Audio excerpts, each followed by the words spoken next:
Not actually reviewing an RC vehicle of any sort. We are reviewing an accessory that will make your some of your projects a lot more fun. It's called the XD Cam. It's this tiny little camera here. See that little hole there? That is the camera right inside there. These two guys are infrared sensors, so yes, you can use this at nighttime, although it's a bit grainy footage. This little guy has been through a little bit over the past several months. I'd say about 8 or 9 months now. It has seen more crashes than Alan Carter in Space 1999. It has been through a lot, and it's tough. Its last crash, the casing finally opened up, and 2 of the buttons popped out. So there's supposed to be little rubber buttons there. So I apologize for that. I haven't gotten the replacement one. The XD Cam, which you can always tell you're looking at a legitimate XD Cam, has venting holes to keep the inside cool that say XD on them.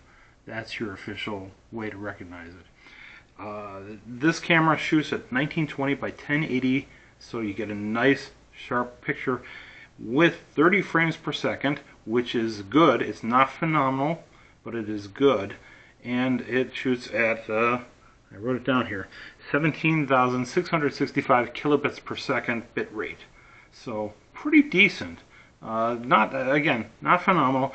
It's got that slightly rushed, frenetic quality to the video when there's motion.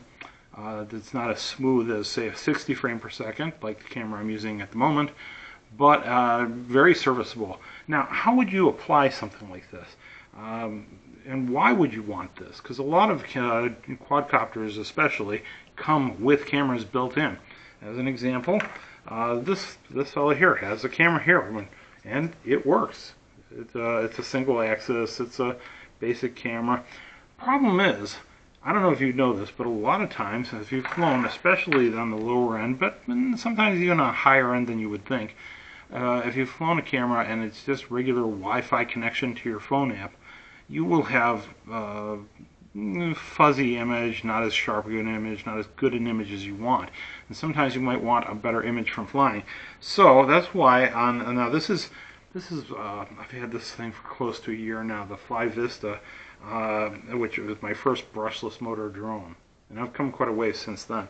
But I love this camera, but this drone, but the quality of the camera itself leaves a little something to be desired. So what I did was I purchased this, and I put Velcro, the single most simple thing in the world, right there. And I get great videos, and it holds very nicely. It does not come off. This is very light. It does not impact on the flight of almost all of the drones that I've flown it on. And it's very easy to use. All you have to do is just try not to lose your drone. But if you can avoid that, then you've got very good footage. It's like having an onboard DVR in your drone without having to spend the extra money for that. But how much is the XD Cam? Because that's one of the things that's going to make or break whether or not you want to buy this, which you do. The XD Cam costs, on average, now there might be $1 or $2 variation, $10. That's right, $10. You can get this from Temu, Amazon, Walmart, all in that same price range. Again, there might be $1 off one way or the other, but it's a very good deal. But don't take my word for it. Why don't you watch a few clips now?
So there you have it. That's the XD cam. Nice little, tiny little thing. It uses a micro SD. Recharges with a USB-A port. And I'm sorry, not a micro USB. Sorry, port. Battery lasts forever in this thing. It does not have any transmitting capacity. There are versions of this that do transmit to your phone if you want, but I really haven't run across them, so I haven't worked with them, nor would I want to, because what I want this for is specifically as a feature for connecting to a drone. So that's the XD cam. That's my little micro review for today for Studio Kaiju RC review. Thank you again. We've got some more stuff coming up for you. Stay tuned.